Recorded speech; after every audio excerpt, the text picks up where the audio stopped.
Master minds commerce చదవాలనుకునే 10th inter విద్యార్థుల తొలి ఎంపిక. అది పరుచూరి వెంకటేశ్వర గారు అబ్బాయి నా దగ్గరికి వచ్చాడు. రవి ఇప్పుడు ఇక్కడే ఉన్నాడు బిడ్డలతో, భార్య బిడ్డలతో ఉంటే నన్ను మళ్ళీ మచ్చా మచ్చా అంటాడు, బావ అని నన్ను మచ్చు అంటారు. ఇతను ఎంత అంటాడు, రవితేజ పరిస్థితి అదే అంటాడు. ఇది రవితేజ పరిస్థితి కాదు, సారీ సార్, రవితేజ గారు సారీ సార్. ఇతను మన మాస్ మహారాజా రవితేజ ఫ్రెండ్, అది కూడా నన్ను మచ్చు అని పిలుతాడు ఇప్పటికి.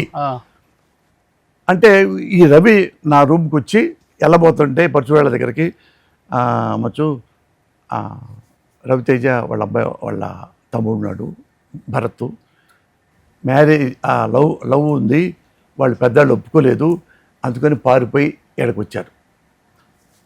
ఏంటి అన్న అంటే, ఇక్కడ నువ్వు 2 రోజులు ఈ రూమ్లో ఉంచాలి, ఎందుకంటే వాళ్ళు వచ్చి ఎంక్వైరీ చేస్తే మళ్ళీ తీసుకెళ్ళిపోతారు పోలీసులతో. పోలీసు అరెస్ట్ చేశారు. ఆ సోమవారం ఏమో రిజిస్ట్రేషన్ చేసుకోవచ్చు, ఆ పెళ్ళయిన తర్వాత సోమవారం తర్వాత మరి వెళ్ళిపోతారు. ఈ 2 రోజులు అంటే ఏమయ్యా, నాకు భయంగా అప్పుడు ఏదో తెలియదు కదా. నా రూమ్లో అతను అతను తెలియదు, ఆమె తెలియదు, నాకు రవితేజ అది తెలుసు తప్ప, మా రవితేజ తప్ప. అయితే నాకు ఒక భరోసా ఇవ్వు, వాళ్ళిద్దరు తీసుకురా హోటల్కి, హోటల్ మా రెస్టారెంట్కి, ఇద్దరు చూస్తాను నేను. నాకు నచ్చితే వాళ్ళు ఇది నిజంగా లవర్స్ అనుకుంటే వాళ్ళకి ఇస్తారు రూమ్. వెళ్ళి ఇద్దరితో మాట్లాడా. ఆమె బాగా చదువుకున్న అమ్మాయి, బాగా డబ్బున్న అమ్మాయి. అతను కూడా బాగా చాలా అందంగా ఉంటాడు, భరత్ ఉంటాడు, చదువుకున్నవాడు అనుకుంటా. వాళ్ళిద్దరితో 10 నిమిషాలు మాట్లాడిన తర్వాత నేను తాళం ఇచ్చి ఆ రూమ్ ఇచ్చి నేను ప్రసాద్ ఆర్ట్ పిక్చర్స్ ఆ ఆఫీస్లో పడుకున్నా. వాళ్ళ దగ్గర అక్కడ పడుకున్నా. వాళ్ళతో 2 రోజులు ఉంటారు కదా అని ఉన్న తర్వాత అతను థ్యాంక్ యూ మురళి గారు అని, ఆ భరత్ యాంగ్జైటీగా ఉంటాడు మనిషి, చాలా హైట్ నాకంటే. అది చేసుకొని సరే థ్యాంక్స్ అమ్మా అని చెప్పి వెళ్ళిపోయిన తర్వాత ఇది పరుచూరి బ్రదర్స్ దగ్గర ఇంకొక అతను ఉండేవాడు, వాళ్ళ ఊరు అతను ఉంటే, వాళ్ళు పోయి పరుచూరి గోపాలకృష్ణ గారి ఊళ్ళు, గోపాలకృష్ణ గారి ఇంటికి వెళ్ళి అతను గోపాలకృష్ణ గారి ఇంట్లోనే ఉంటాడు. అతను ఆయన శిష్యుడు.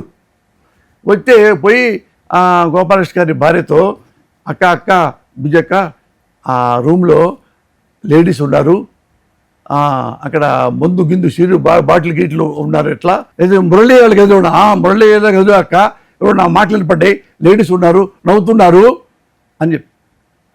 ఇవన్నీ మనకు తెలియదు, ఫ్లాష్ బ్యాక్ కథలన్నీ. ఎంబటే రమ్మన్నారు గోపాలకృష్ణ గారు అన్నారు. ఏమయ్యా నీ రూమ్లో ఏంది, నువ్వు మందు తాగుతావా? నేను తాగను సార్. ఏదో అమ్మాయిల పిచ్చి ఉందా? లేదు సార్. మీ రూమ్లో అమ్మాయి ఉండే? ఏముంది ఎక్కడ ఉంది సార్? మందు బాటిల్ ఉండి అమ్మాయి ఉంది, వేరేవాడు ఉన్నాడు ఒకడు అంటే, కాదు సార్, రవితేజ గారి వాళ్ళ సొంత తమ్ముడు సార్, వాళ్ళు లవర్స్ అని పెళ్లి చేసుకోవడానికి వచ్చారు. ఆ రవి గారు, వెంకటేశ్వర గారి అబ్బాయి రవి గారు వాళ్ళ ఫ్రెండ్స్ అంట. 2 రోజులు అక్కడ పడుకో, వాళ్ళిద్దరు అక్కడ వదిలి ఇవ్వంటే అట్లా రూము ఇచ్చాను సార్ అంటే, నా మాట ఏమి విల్లా అంటే, ఆల్రెడీ ఆయన మొదలు ఏం పడిందంటే, వాళ్ళ ఇంట్లో వాళ్ళు చెప్పింది, ఆ శిష్యుడు అనబడేవాడు వాళ్ళు చెప్పింది నమ్మేశాడు. నమ్మి వెంబటే పరుచూరి వెంకటేశ్వర గారి అబ్బాయి, నీకు వాళ్ళకి ఏ సంబంధం ఉందో అనవసరం, గెట్ అవుట్ అన్నాడు. సార్ ఇప్పుడే కావాలంటే చూడండి సార్, వచ్చి ఇప్పుడే చూడండి సార్, నేను ఎక్కడ పడుకుంటున్నానో, ఎక్కడ ఆఫీసులో పడుకుంటున్నాను, వాళ్ళిద్దరికి ఎందుకు ఇచ్చాను, మీరు రవితేజని అడగండి. ఆ పిల్లోడు ఎక్కడే ఉన్నాడు, ఆ పిల్ల అక్కడే ఉంది, బాగా చదువుకున్న అమ్మాయి సార్, డబ్బులున్న అమ్మాయి సార్, కోటేశ్వరాలు. లవ్ అని పారిపోయి వచ్చారు ఇద్దరు. నేను తాగరు అలవాటు కూడా లేదు సార్, అది కూడా ఉంటే మీరు టెస్ట్ చేసుకోండి సార్, ఇట్లా చెప్పేవాడిని. చూస్తే ఇట్లా అన్నాడు గోపాలకృష్ణ గారు. అంత గురువు, ఎలాంటి గురువు నాకు, నా తండ్రిని మించి ఆయన నా తండ్రిలాగా, నా బిడ్డలాగా, ఆయన కన్నీళ్ళు పెట్టుకుంటే అడిదినే కన్నీళ్ళు పెట్టుకుంటా. నాకు అన్నం పెట్టిన వ్యక్తి బిడ్డను మించి సేవ చేశారు వాడిని, ఇట్లనేసాడు. కనీసం నా సంజాయిషీ తీసుకోవాలా. అప్పుడు ఆయనే వెళ్ళిపోతున్నాడు కిందకి. 4వ ఫ్లోర్ లిఫ్ట్లో నుంచి కింద వెళ్ళాలి. కానీ ఈయన కూర్చున్న ఎదురుగా లిఫ్ట్ ఉంటుంది. నేను ఆ లిఫ్ట్ ఇక్కడి నుంచి మెట్లు దిగటం మొదలుపెట్టా.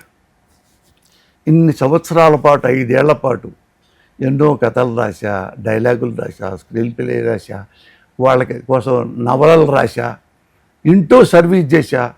సంబరాల రాంబాబు లాగా తండ్రిని కొడుకును మించి నా బిడ్డలకి, నా భార్యకి, మా అమ్మకి, మా నాన్నకు కూడా చేయలేదు సార్ అంత సేవ. వెంకటేశ్వరరావు కూడా చేయలేదు సార్. గోపాలకృష్ణ గారికి చేశాను. ఇప్పుడే ఉన్నాడు, పిలవండి గోపాలకృష్ణ గారు. ఇందులో తప్పుంటే ఇక్కడే ఆత్మహత్య చేసుకుంటా. ఈ వర్డ్స్ పోతే అక్కడి నుంచి మెట్లు దిగుతున్నా. 4 మెట్లు దిగేటప్పుడు ఏం నిర్ణయించుకున్నానంటే, ఇన్నాళ్ళు ఇంత సర్వీస్ చేశాను, నాకు సంజాయిషి చెప్పుకోవడానికి 5 నిమిషాలు కూడా నాకు ఇవ్వకుండా ఇట్లా అనేసాడే దానిలాగా. ఇక నేను అన్నం లేకపోయినా అడుక్కునే పరిస్థితి వచ్చినా పాండీ బజార్లో అడుక్కుంటాను తప్ప వీళ్ళ ఇంటికి గడుపెక్కను. చచ్చిపోతున్నా సరే గోపాలకృష్ణ గారు 1 రూపాయి ఇవ్వని అడక్కోను. నా పుట్టకది, నా క్యారెక్టర్ అది, నా సిన్సియారిటీ అది. రాజా 4 మెట్లు 4 ఫ్లోర్లు దిగి అప్పుడు కన్నీళ్ళు వచ్చినాయి నాకు. ఏడ్చారు ఇంకా. ఇదే నాకు ఇచ్చే కానుక గోపాలకృష్ణ గారు. ఎవరెవరో నమ్మితే కనీసం అడగాలే, ఉండాలే, ఎంక్వైరీ చెయ్యాలి. అది దేవుడు నాకు ఎంత ఇచ్చాడంటే పరుచూరి బెదర్సను మించిన రైటర్ని చేశాడు నన్ను. ఆ కసిలో నుంచి పుట్టిందేనా పోలీస్ బ్రదర్స్ స్టోరీ? అది ఒకటే కాదు. నాకు నాన్న, నేను తెలుగుగలవాడిని, నేను బీకామ్ చేశా, BA చేశా, MA చేశా, MPhil చేశా, డాక్టరేట్ చేస్తున్నా. నాకు నాలెడ్జ్ ఉంది. ఇవ్వండి వీడి దగ్గర లాక్కోవటం, మోసం చేయటం, ఆ లంకాపలు నాకు తెలియవు.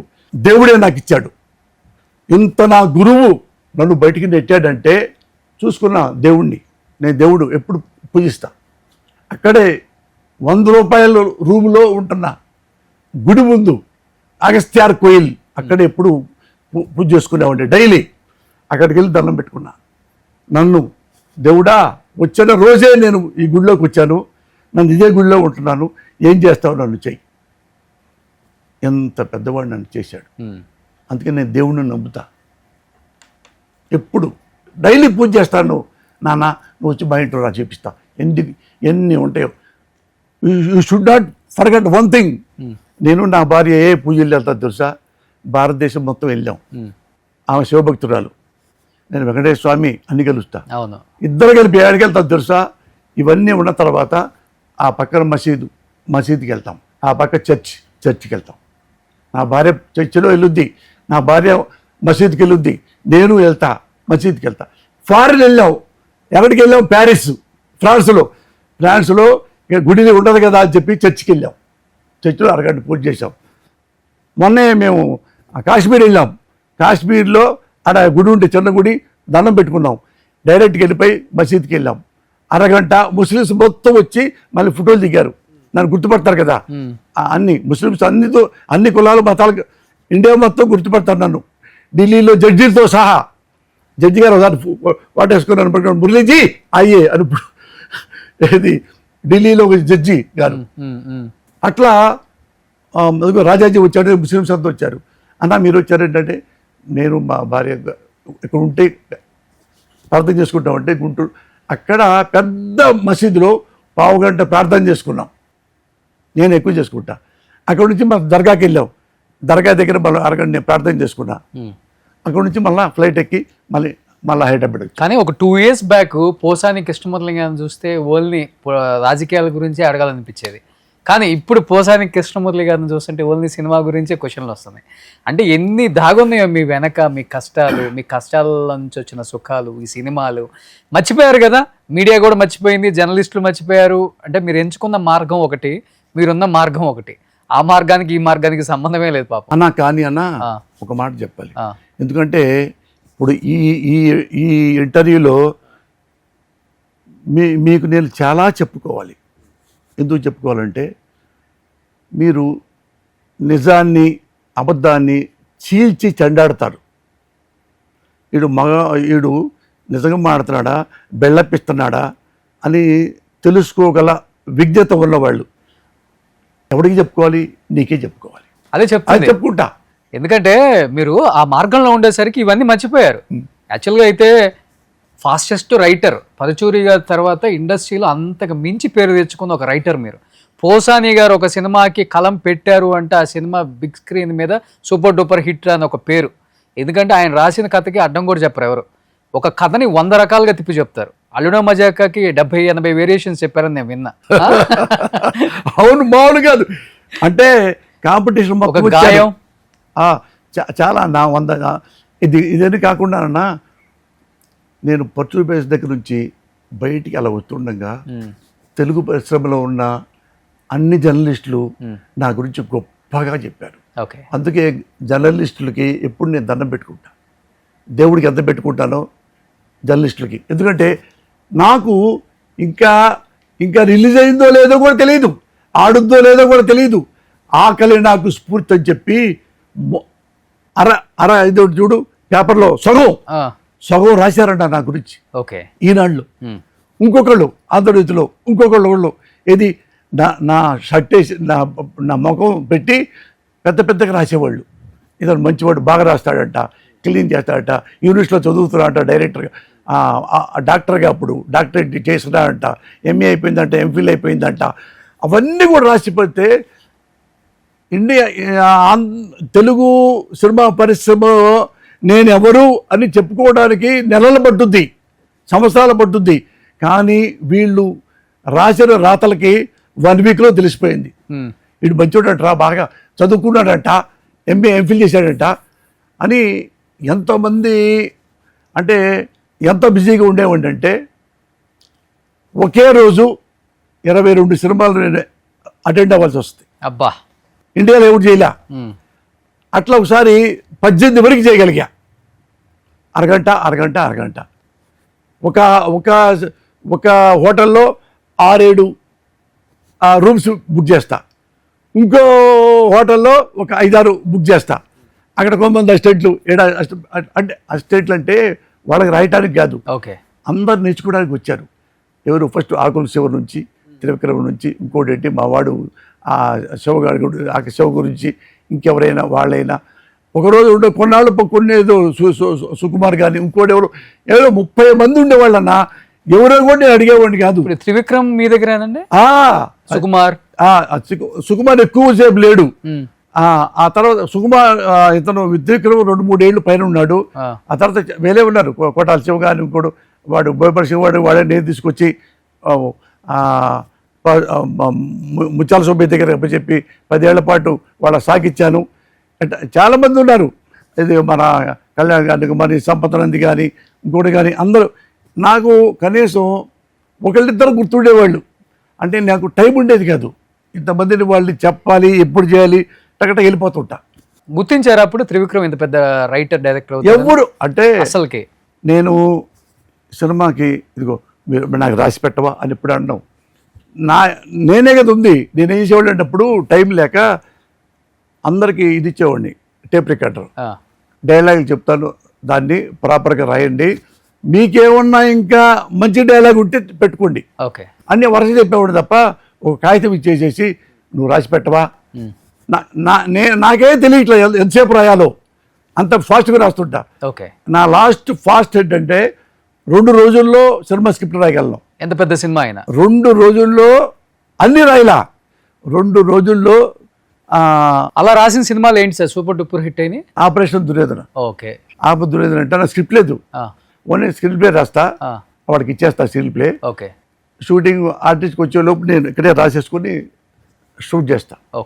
అంతే. అప్పుడు రైటర్గా ఉన్నప్పుడు 2 రోజులు రాసేవాళ్ళు డైలాగ్స్, 2 days ఓన్లీ. అన్ని సినిమాలకు, పెద్ద సినిమాలకు ఆల్మోస్ట్. నాకు సోంబేర్ అయినప్పుడు 4 రోజుల్లో రాస్తా. సోంబేర్ అయితే మాక్సిమం సోంబేర్ ఎవరు? అవును, మంచి యాక్టివ్ కొట్టారు. అట్లా రాసేవాడిని. అందరూ చూస్తూ ఉండేవాళ్ళు. వాళ్ళకి కథ స్కిల్ తెలిసేది కాదు, వీళ్ళు కొత్త కుర్రోళ్ళు కదా, తెలిసేది కాదు. చెప్పేవాడిని, ఎలా చేయండి అయ్యా, ఎలా చేసుకోండి, ఇలా రాయి. ఆ టైం కూడా చెప్పేది కాదు. ఒకసారి ఈయన మన వెంకటేష్ హీరో పవిత్రబంధం పెళ్లి చేసుకుందాం కదా, ఆ పోసాన్ని రాయండి బాగా రాస్తాడు అంటే నాకు 2 సార్లు దొరకలే వాళ్ళకి ప్రొడ్యూసర్లకి. బాబు మాకే దొరకటం లేదు బాబు, మీకేం మళ్ళా బిజీ బాబు, మనం రాయలేడేమో, వేరే వాళ్ళు కొత్త వాళ్ళని పెట్టుకుందాం అంటే, అతను బిజీ ఎందుకు అయ్యాడు అంటే బాగా రాస్తాడనేగా అన్నాడు వెంకటేష్ బాబు. అవును బాబు అన్న. అతను కొత్త వాళ్ళు ఖాళీగా ఎందుకున్నారు అంటే వాళ్ళకి డిమాండ్ లేదుగా, వాళ్ళు రాసి ఇంతంత ప్రూవ్ చేయలేదుగా, మరి ఎవరు పెట్టుకుంటారు? లేదు బాబు 18 సినిమాలు 20 సినిమాలు ఆయన దగ్గర ఉన్నాయి అంటే, మరి అలాంటి వాడే కదా మనకు కావాలి, రోడ్డు మీద తిరిగేవాడు మనకెందుకో, ఆ పోసాని మీకు అందుబాటులో ఉండడు అని కదా. నాకు వదిలే, అతను నా ఫ్రెండ్, నేను చూసుకుంటా అన్న, నాతో బాగుంటాడు, వెంకటేష్ బాబు క్లోజ్ ఉంటే ఫోన్ చేసి పిలిచాడు. పొద్దునే వాళ్ళ ఇంటికి తీసుకెళ్ళాడు. వాళ్ళ ఇంట్లో ఆయన బెడ్రూమ్లో కూర్చోబెట్టాడు. బెడ్రూమ్లో ఇద్దరం కూర్చున్నాం. మురళి ఇలా అన్నాడు మీ ప్రొడ్యూసరు, నేను ఇలా అన్నాను అన్నాడు. బాబు అంటే నాదేంటి మళ్ళీ ఎమ్మటే వెళ్ళిపోవాలని. బాబు నీకు ఇందులో ఈ ఆర్డర్లో నీకు అనిపించిందా అంటే, నీకేం చెప్తే చేసుకోపో, నాకు అన్నీ చెప్పావు కదా, ఇంకా నాకేం అవసరం లేదు, ఊరికనే టీ తాగడానికి సరదా కూర్చుంది 5 నిమిషాలు 10 నిమిషాలు పంపించేశాడు. అదే పవిత్ర బంధం. ఆ తర్వాత అదే అదే గోల్డ్ అడగను. మళ్ళా ఇది ఎవరంటే అదే ప్రొడ్యూసర్లో మళ్ళీ పెళ్లి చేసుకుందాం రా, అదే ఆయన ముందు జమిని తమిళది కదా, అది ఇచ్చేసా. ఆయన నాకు సురేష్ బాబు నన్ను తిట్టేవాళ్ళు, ఏం మురళి రాయబెట్టి అటు వేరే తిరుగుతూ ఉంటావు అంటే. నేను ఏంటంటే ఎవరు ముందొస్తే అటు రాసి వెళ్ళిపోయేవాడిని. అప్పుడేమనుకున్నా అంటే ఓ పెద్ద హీరోతో రాయాలి, లెజెండ్తో రాయాలి అటు అనుకునేది కాదు. ఎందుకంటే నాకు డబ్బు అవసరం. నేను మా నాన్న డబ్బు లేక ఆత్మహత్య చేసుకున్నాను. 50 రూపాయలు లేక చచ్చిపోయారంటే అప్పు పుట్టక నాన్న? అవును, ఎందుకంటే ప్యాకెట్ తింటాడు. ప్యాకెట్ ఎవడో నేర్పాడు మా నాన్నకి. పాపం ఇన్నోసెంట్ చెప్పాలంటే మా నాన్న చాలా ఇన్నోసెంట్. అందుకని పోసాని సుబ్బారావు పేరు. ఆయన ఏదో స్వామి అని పిలిచేవాడు, అంటే అమాయకుడని, బోళశంకరుడు లాగా. ఏం తెలిసేది కాదు. ప్యాకెట్ నేర్పి అన్ని డబ్బులు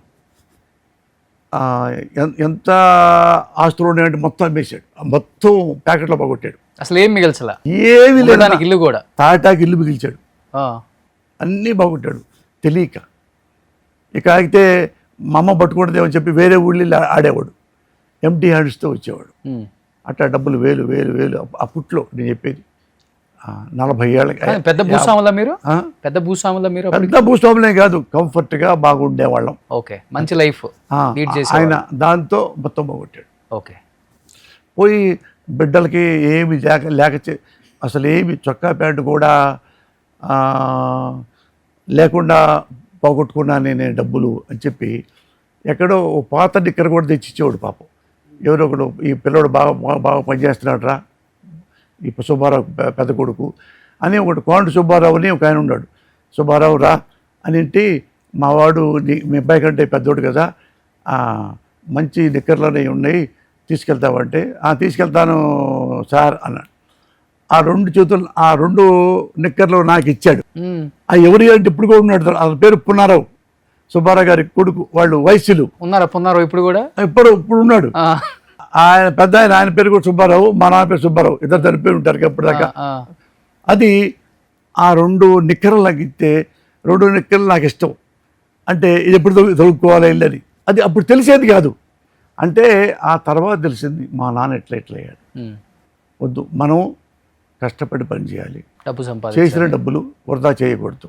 ఓకే, దానం చేయొచ్చు, ధర్మం చేయొచ్చు తప్ప దాన్ని ఆగం చేయకూడదు. మనీని ఎప్పుడే ఆగం చేయను. నేను చేసిన వాటిలో కనీసం 2 కోట్లు పైగా నేను దానం చేసి ఉన్నా. హార్ట్ ఆపరేషన్లు ఎక్కువ చేయించారు. ఆపరేషన్లు కానీ ఇంట్లో మా కుటుంబ సభ్యుల్లో వాళ్ళు పేదవాళ్ళు కానీ. ఒక బీహార్ వాచ్మెన్ వాళ్ళ పాపకు కూడా చేయించారు. పాట్నాలో వాచ్మెన్ ఆడ కూతురు, చిన్న కొడుకు, కూతురు 10 ఏళ్ళ అమ్మాయి, గుండెలో చిల్లు పడింది. చిల్లు పడితే చూస్తే డబ్బులు ఇంత కట్టాలి అంటే ఎవరు అన్నారు, కిడ్నీ తీసుకోరా మీ అబ్బాయి బతుకుందంటే కిడ్నీ తీసుకోండి సార్ అన్నాడు. కిడ్నీ 60,000 అని చెప్పారు. 60,000 అంటే ఆ అమ్మాయికి 1,25,000 1,00,000 ఇవ్వాలి. అరే ఒక కిడ్నీ పోతే ఆ 60,000 మరి రెండో కిడ్నీ తీసుకోమన్నాడు వాళ్ళ నాన్న వాచ్మెన్. డాక్టర్ తిట్టాడట, రెండో కిడ్నీ ఇస్తే చచ్చిపోతాడు నువ్వు ఇక్కడే, అది ఒకటే తీసుకోవాలి అంటే మరి ఎట్ట సార్, మరి అయితే చచ్చిపోయినా పర్లేదు ఆ 2 తీసుకోండి సార్ అన్నాడు ఆయన. ఎంత గొప్ప ఫాదరు. అవును. అంటే అక్కడ ఏం చేయాలంటే అది బీహార్ ఈటీవీలో వచ్చింది. వస్తే అది ఆ ఏజెన్సీ ద్వారా ఇక్కడ ఈటీవీకి వచ్చింది. ఏదో అన్నం తింటా ఉంటే అవన్నీ పెట్టారు. కొట్టే నేను మళ్ళీ ఫోన్ చేసి మన ఈటీవీ ఒక జర్నలిస్ట్కి, అన్నా ఎంతైతే ఎంఐ బతుకుద్దంటే ఎంత 1,25,000 1,00,000 ఇస్తే ఆపరేషన్ చేస్తే బతుకుద్దండి అని అన్నారు. అంటే నేను ఇస్తానన్నా, రేపే ఇస్తానని చెప్పి రేపే రామోజీరావు దగ్గరికి వెళ్ళి రామోజీరావు గారికే ఆ చెక్ ఇచ్చేసా 1,00,000 అన్నిటికీ కలిపి ఇచ్చేసా. అంటే ఏం కృష్ణమురళి ఇచ్చేస్తున్నావు అంటే, మీ టీవీలో ఇచ్చాకన్నా తెలిసింది నాకు ఇది, అమ్మాయి బతుకుద్ది ఆపరేషన్ చేస్తే అంటే చాలా సంతోషం హగ్ చేసుకున్నాడు 2 నిమిషాలు నన్ను. హగ్ చేసుకొని ఆయన ఏం చేశాడంటే వెళ్ళిపోయిన తర్వాత డాక్టర్కి పంపించాడు డబ్బులు, ఢిల్లీ డాక్టర్కి పంపించిన తర్వాత ఈటీవీఎన్స్ అని బుక్ ఉంటుంది ఈనాడు వాళ్ళ సంవత్సరం ఎంతమంది 100,000 మంది ఉన్నారో వాళ్ళందరికీ ఆ బుక్ వస్తుంది ఈటీవీఎన్స్. ఆయన పిలిచి అతన్ని పోసాని కృష్ణమురళిది ఫస్ట్ పేజీ ఫుల్ పేజీ రాసి పంపించండి అన్నాడు. అదన్నిటికీ ఈటీవీఎన్స్ బుక్లో నా పేరు ఎట చేస్తాడు పోసాని, ఆపరేషన్లు చేస్తాడు, ఇలా అమ్మ చేశాడు అని అప్పుడు అంత ఇంటిమేసీ ఉండేది నాకు రామోజీరావు గారికి. Okay okay. అట్లా డబ్బు వెళ్తే ఆపరేషన్ చేస్తే బతికింది ఆ పిల్ల, బ్రహ్మాండంగా అయిపోయింది. మందులు కూడా అయిపోయిన తర్వాత వాడు ఇష్యూ ఏంటంటే పోసాని గారు కావాలి నాకు, వాడు ఏడుస్తా కూర్చున్నాడంట అక్కడే. కాదురా ఆయన ఎక్కడో ఉంటాడు హైదరాబాద్లో అంటే, లేదు మేమంతా రైలు ఎక్కి వెళ్ళిపోతాం అన్నారు. ఒరే మొన్నే ఆపరేషన్ అయింది, 2 రోజులు పట్టిన రైలు ఎక్కి వెళ్ళాలంటే అతనే మాట్లాడదాంలే అని చెప్పి నన్ను అక్కడి నుంచి ఫోన్ చేశాడు. బీహారు జర్నలిస్ట్ ఒక అతను ఇంకోటి మాడితే వాడు ఏడుస్తున్నాడు. मैं बोलता साहब को मैं मान करता हूँ, सम्मान करता हूँ, मैं मेरे दिखाना पड़ेगा, देखना पड़ेगा साहब जी ऐसे बोल. నన్ను చెప్పండి, నేను 1 month తర్వాత నెక్స్ట్ మంత్ తర్వాత పాట్నా వస్తాను, అందుకని ఏం పర్లేదు నేను ఇంటికి వెళ్ళి చూస్తానని చెప్తే, అది వచ్చేలోపు నాకు ఫోటోను ఇవ్వండి, నాకు ఫోటోను పెట్టుకుంటాను ఆ దేవుడి దగ్గర అంటే, వాళ్ళు ఫోటో తీసి ఫ్రేమ్ ఇచ్చి ఇస్తే ఈ జర్నలిస్ట్ ఇచ్చాడు. ఇస్తే వాడు అన్నీ చెప్పలేరు.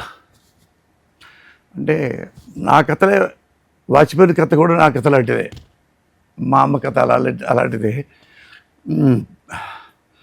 ఆ ఫోటోల మధ్య నా ఫోటో పెట్టాడు, అవి చూపించాడు. ఏం చేయాలి? అలాంటిది జగిత్యాలలో ఉంది. వాడు కూడా మీలాంటాడు వెళ్తే జగిత్యాల చేపట్టుకొని తీసుకెళ్తే దేవుళ్ళ మధ్య ఫోటో ఉంది.